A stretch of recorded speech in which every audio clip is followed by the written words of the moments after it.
With all the threats we're having against Black's king, it's I gave up my right to castle, but in doing so I prevented Black from castling as well.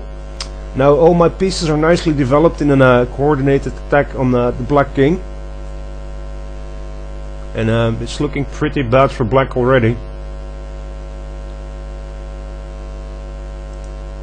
King goes to c8, trying to look for more safety.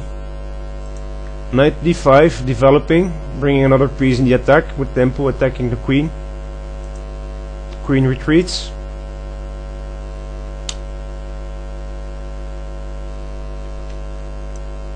Attacking my knight.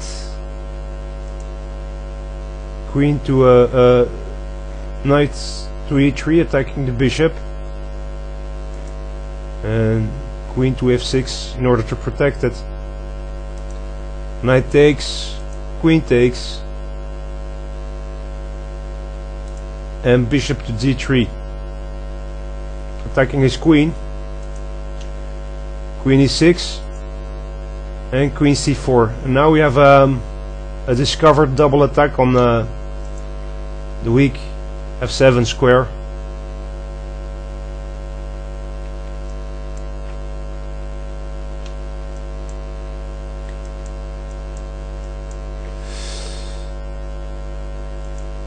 So queen moves to f5.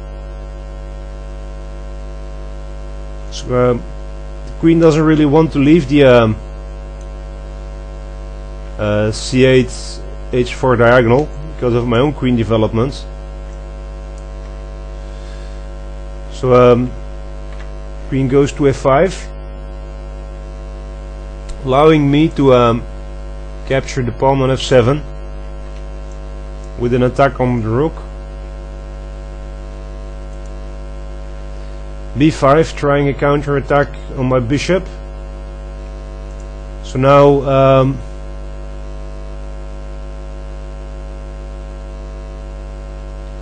if bishop takes pawn, I lose the knight, so that can be played. If bishop b3 to retreat, that's perfectly playable.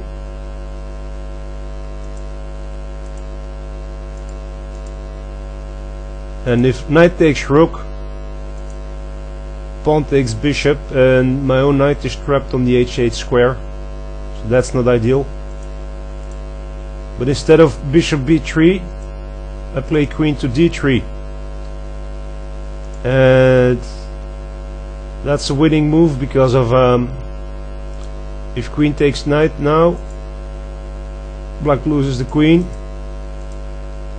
If queen takes queen, I can put my own bishop to safety and still have an attack on the enemy rook. If pawn takes bishop, Black loses the queen and the rook. So Black plays queen f6, and I develop rook to e1, so I'm not getting free material, not taking the rook on h8, which is perfectly playable. Once again, in the king's gambit, we have to play aggressively, and we have to keep our knight in an attacking position, and the rook is of no use anyway in Black's defense. So rook e1 was played, also ignoring the attack of the pawn on the bishop. But if pawn takes bishop,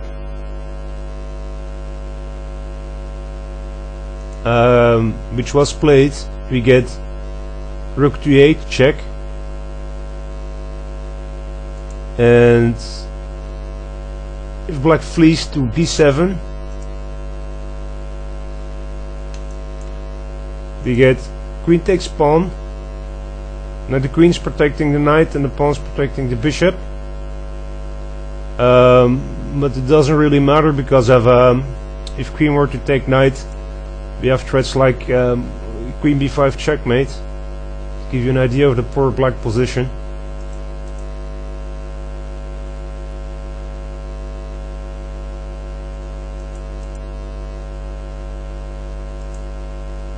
So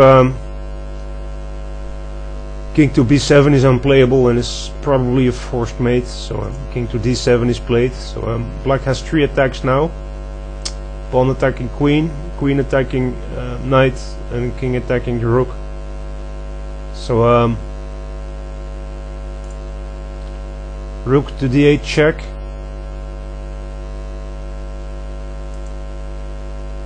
And now there are several options. King c6 leads to queen takes pawn check with a forced mate. King e7, queen e4 check with a forced mate. Or king e6, once again queen e4 check.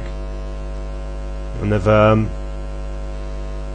black thinks of escaping by king takes knight, we get queen e8 checkmate.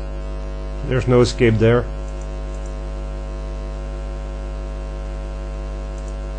So after rook d8 check, black is forced to take the rook with the queen. So now I'm being offered a nice fork between rook and queen, if it were not for the pawn attacking my own queen. So I have to move my queen. So queen goes to f5 check. King moves, and now I can get the free queen. Black develops knight e7 attacking my queen, but queen e4 pins the knight. Black is still attacking my knight, but I get an attack on the rook on e8. So king takes knight and queen takes rook, attacking his knight. King to c8, protecting the knight. Final piece is getting developed, rook to e1. Knight to c6, so now both knights are protecting each other. And rook d8 check. There are 2 possible defenses. Knight to d8 fails because of queen d5, cutting off the king, and threatening queen d8 check with loss of both knights. But king d7 attacking the rook, which was played, also fails because rook takes knight, knight takes rook, and queen takes knight. So I've won an exchange sacrifice, rook against 2 knights. I'm threatening queen takes c7 with check, but also the 2 remaining black pieces are useless because black can't move his bishop or he'll lose the rook, and he can't move the rook or he'll lose the bishop.